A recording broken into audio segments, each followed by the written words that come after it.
ओम शांति। आज का वरदान बाप दादा के वरदान अपने तपस्वी मूर्त बच्चों के प्रति। डेट 14 जनवरी 2022। वरदान है, आकारी और निराकारी स्थिति के अभ्यास द्वारा हलचल में भी अचल रहने वाले बाप समान भव।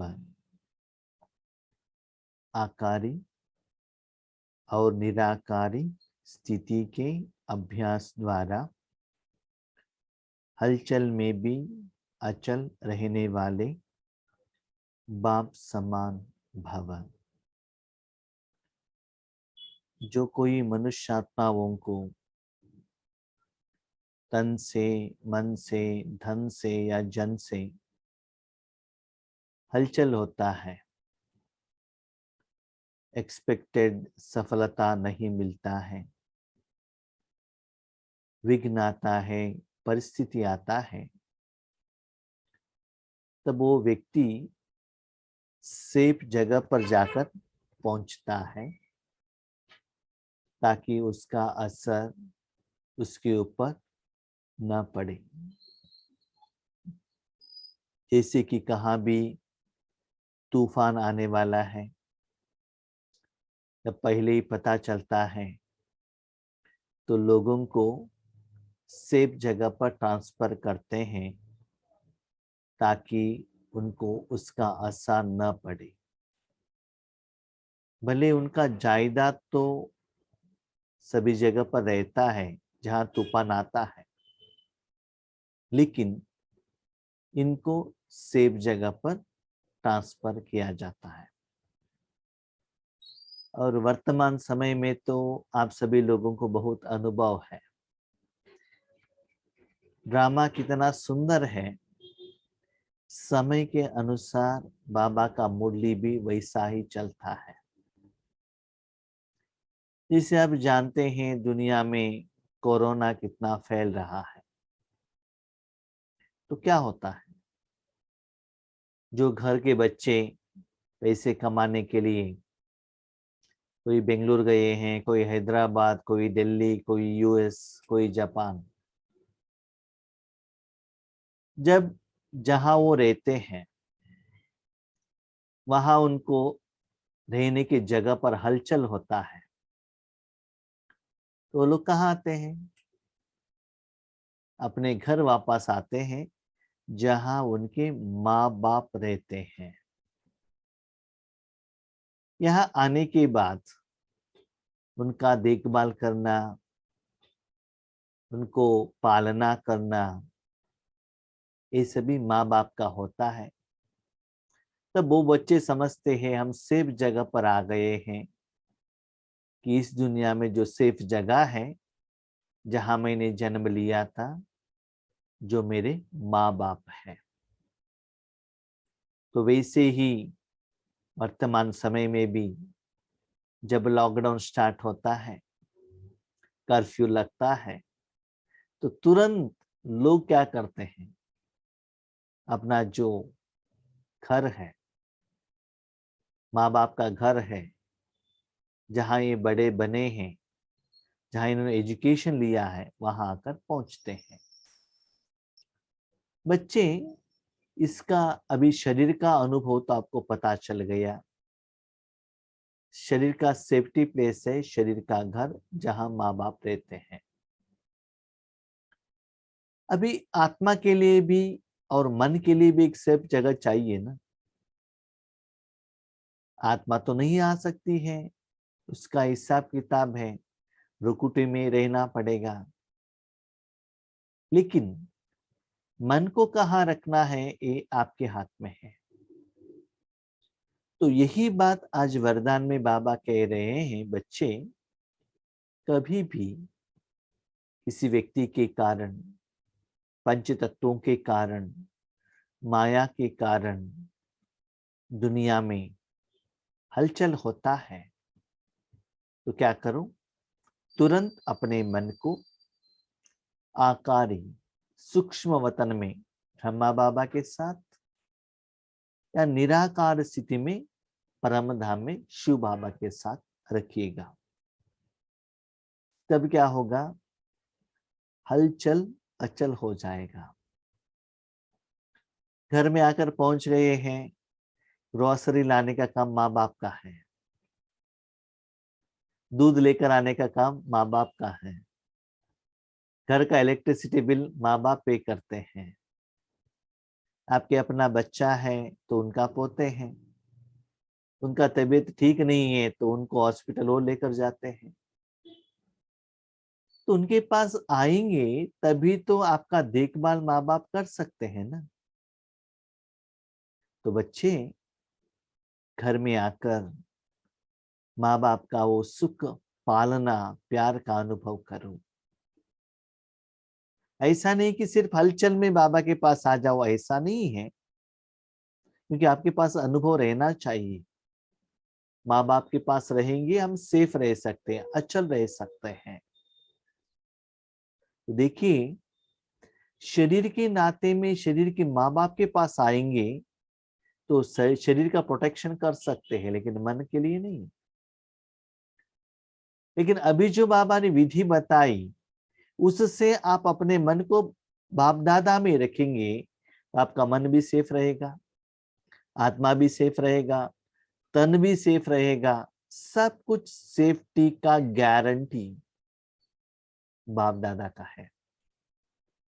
लेकिन जब तक आप आते नहीं हैं, बाबा कुछ नहीं कर सकता है।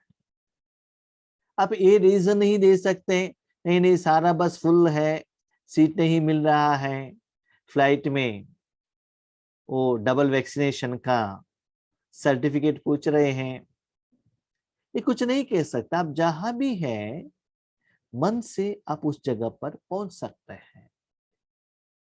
तो बाबा कहते हैं अभी जो छोटा मोटा टेस्ट आपको चल रहा है, अभी प्रैक्टिस करके तो देख लीजिए ना।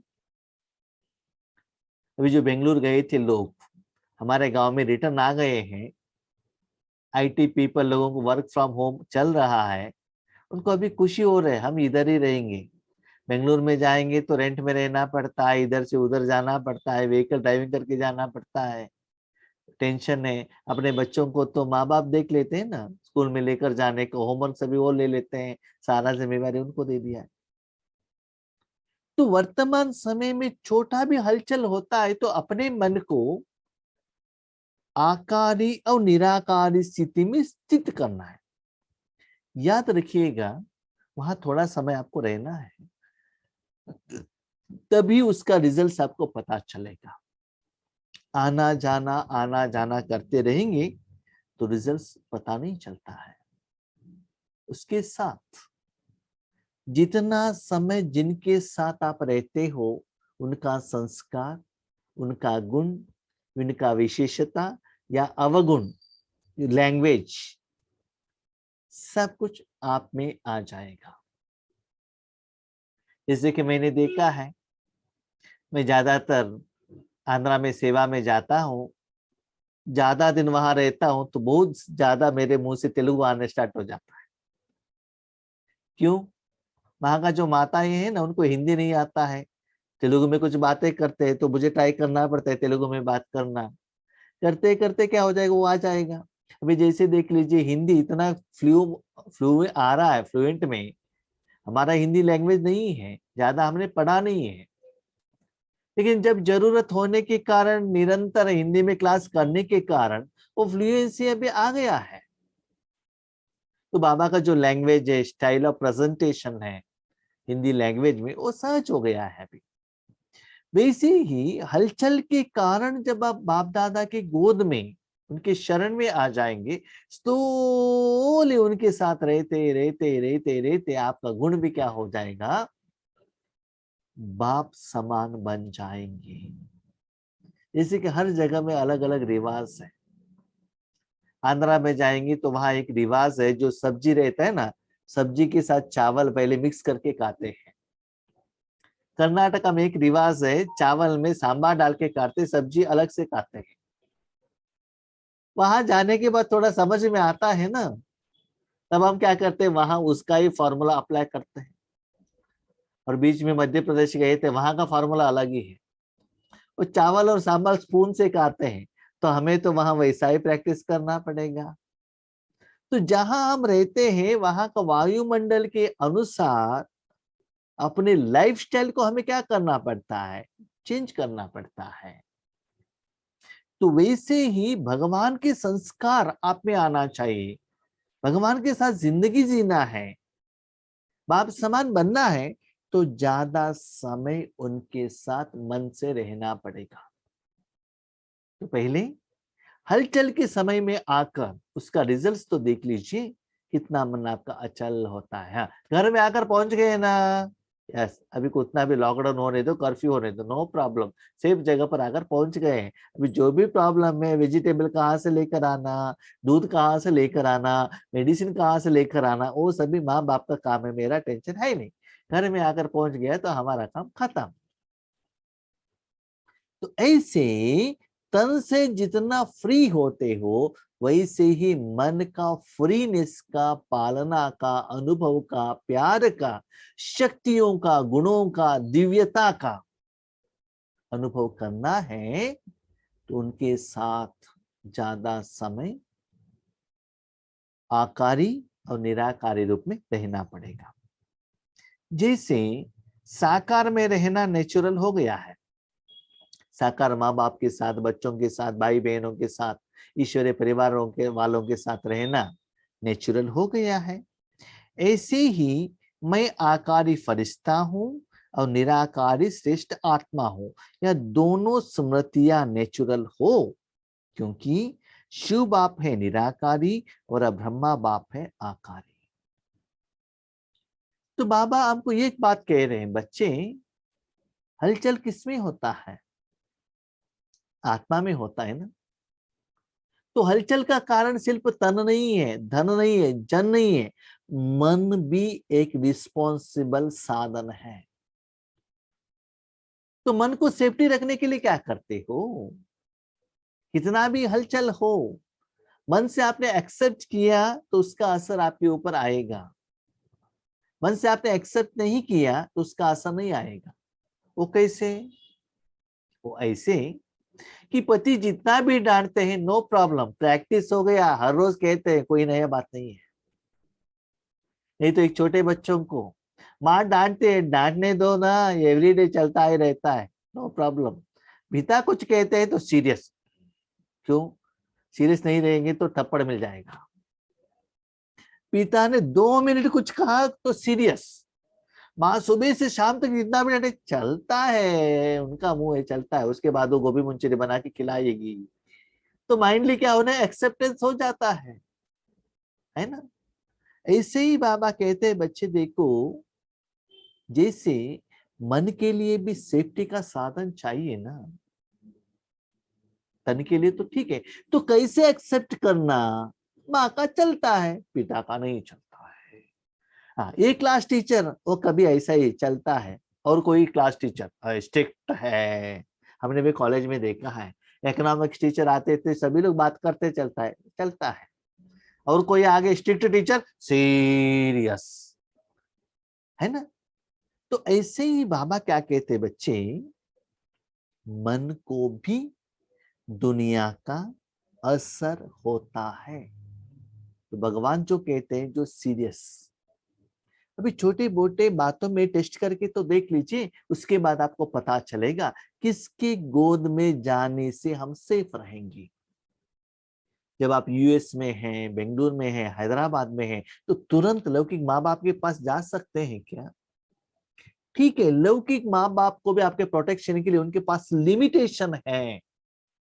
जो लिमिटेशन नहीं है, वो एक ही बाप है, वो शिव बाबा। किसी भी रूप में, कैसा भी रूप में आपको हेल्प करना चाहता है, तो कैसा भी रूप में वो आकर हेल्प कर देगा, लेकिन उसका अनुभव आपके पास रहना चाहिए। इसीलिए उसका प्रैक्टिस अभी से करो ना।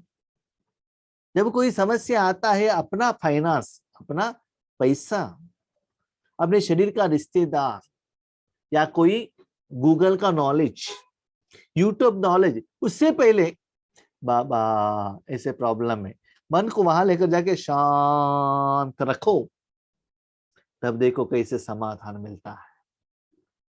उसको बाबा कहते श्रीमत। उसके बाद जो बाबा से समाधान मिला है उसको धारणा करो, अपनी जिंदगी में लेकर आओ, तब देखो वो समस्या कितना सहज रूप में सॉल्यूशन मिल जाता है। प्रैक्टिस करके तो देख लीजिए। साकार में रहते अभ्यास करो, अभी अभी आकारी और अभी अभी निराकारी।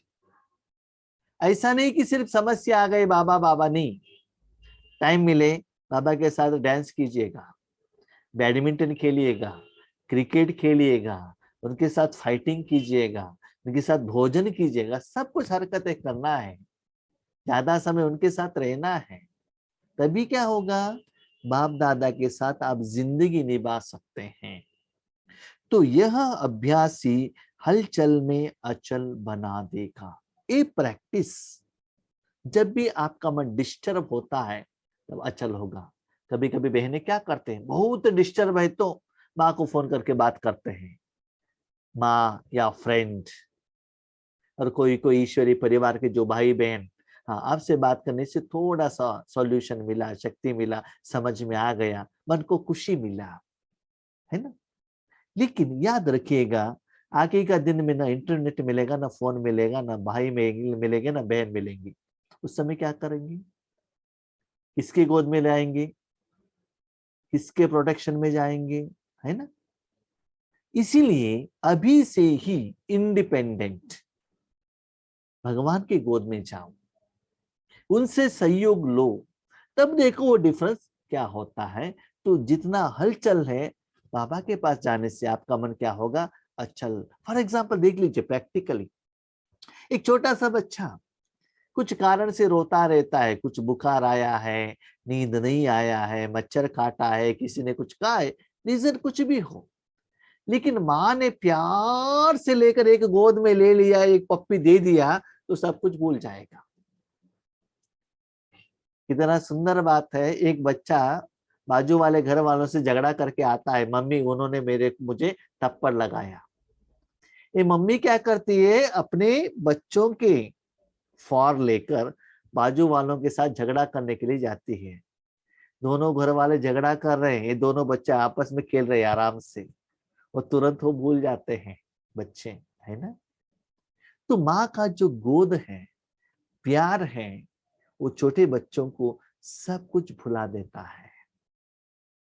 देखिए, शरीर का माँ इतना प्यार दे सकती है, तो वो निराकारी माँ और आकारी माँ, उनमें कितना प्यार का सागर है। हमने तो उस माँ का एक ड्रॉप लिया है, तो इतना ड्रॉप में हम कितना खुश होते हैं, और उस सागर में डूब जाएंगे तो सारा समस्या का समाधान आपको मिल जाएगा। इसीलिए प्रैक्टिकली वो करके देख लीजिएगा। राजयोग ऐसा नहीं कि मैं आत्मा हूं, बिंदु हूं, ऐसा ही नहीं, वो भी है, उसके साथ साथ ये प्रैक्टिकल एप्लीकेशन करके देख लीजिएगा, तब आपको निरंतर राजयोग में रहना, बाबा के साथ में कनेक्शन में रहना आपके लिए आसान होगा। स्लोगन, दिव्य गुणों की प्राप्ति होना ही सबसे श्रेष्ठ प्रभु प्रसाद है। हम जब टेम्पल में जाते हैं, पूजा होने के बाद वहां से प्रसाद लेते हैं, तीर्थ प्रसाद कहते हैं, है ना। कोई कोई बड़े बड़े टेम्पल पर भोजन भी मिलता है, नहीं तो प्रसाद मिलता है। एक तो फूल के रूप में मिलता है, नहीं तो वो भंडारा के रूप में मिलता है, तीर्थ के रूप में मिलता है, नहीं तो खाने के रूप में मिलता है ना। जैसे कि तिरुपति में जाते हैं तो लड्डू मिलेगा, अलग अलग टेम्पल में अलग अलग रूप का प्रसाद मिलता है भगवान के पास जाने से। तो शरीर को लेकर जाते हो तो शरीर को प्रसाद मिलता है। अभी क्वेश्चन, आत्मा के रूप में भगवान के पास जाएंगे तो हमको क्या प्रसाद मिलेगा?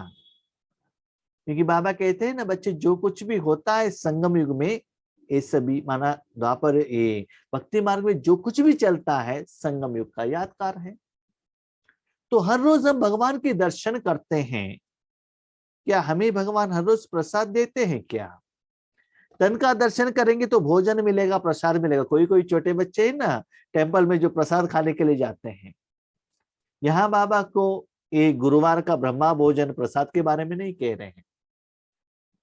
जब आप भगवान से दर्शन करेंगे, शिव बाबा को देखेंगे, उनकी गोद में रहेंगे, तो बाबा आपको दिव्य गुण देते हैं, वही प्रभु प्रसाद है। क्योंकि स्थूल प्रसाद आज लेंगे, कल चला जाएगा, लेकिन ये परमानेंट रहेगा, 5000 साल तक रहेगा। आत्मा और मन को उतना एनर्जी देगा। कभी कभी ऐसे कहावत है, क्या है, भगवान का प्रसाद है ना, खा लो ना, इससे शुगर नहीं बढ़ता है, इससे कुछ प्रॉब्लम नहीं होता है। क्यों? भगवान का प्रसाद है।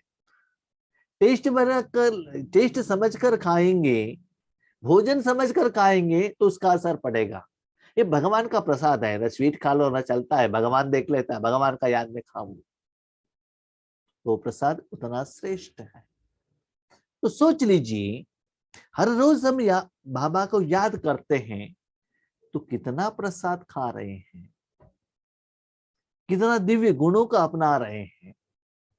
वहां जाएंगे और हमारा वही गुण अवगुण रह गया, वही गुस्सा, वही लोभ, वही अभिमान, वही विकार रह गया, उसका रिजल्ट क्या है? अभी समझ लीजिए, हमारे यहाँ सराउंडिंग में देखते हैं, अभी ठंडी का मौसम है, ज्यादातर आत्मा, सभी का बात तो मैं नहीं कह रहा हूँ, थोड़े परसेंटेज के लोग ये अयप्पा स्वामी का माला पहनकर शबरीमले जाते हैं। कितना ठंडा पानी नहाते हैं और पूजा करते हैं, अयप्पा अयप्पा कहते ही रहते हैं। कितना दिन का व्रत करते हैं, पहले तो 4 महीने का व्रत चलता था। वहां गए, जो भी प्रोसीजर था वो सभी कर लिया, ठीक है, प्रसाद भी लेकर आते हैं। दुख का बात ये है, जब रिटर्न आने के बाद समय पर, सभी का बात मैं नहीं कह रहा हूं, थोड़े लोग रिटर्न आने के टाइम पर जो 4 महीने से जो दारू से वो अलग हो गए थे, नॉनवेज से अलग हो गए थे, स्मोकिंग से अलग हो गए थे, तुरंत उसका असर उनके ऊपर आ जाएगा, उसका एडिक्ट हो जाएंगे। तो 4 महीने का इफेक्ट क्या हुआ? वैसे ही आप राजयोग प्रैक्टिस करते हो, ज्ञान सुनाते हो, सब कुछ करने के बाद विकार को त्याग नहीं किया, अभी भी आप में गुस्सा है, तो रिजल्ट क्या है? प्रसाद का इफेक्ट तो होना चाहिए ना। इसीलिए खुद को चेक कीजिएगा, दिव्य गुण द्वारा आपका जिंदगी में सुख, शांति, आनंद, प्रेम, खुशी, सफलता, पवित्रता आया है? आप संपन्न हो, सेटिस्फाइड हो? चेक कीजिएगा। यही हर रोज बाबा का प्रभु प्रसाद है। जितना गुण को धारण करेंगे, उतना आपका समस्या ऑटोमेटिकली सॉल्व हो जाएगा। ठीक है? अच्छा, Om Shanti. Thank you Baba.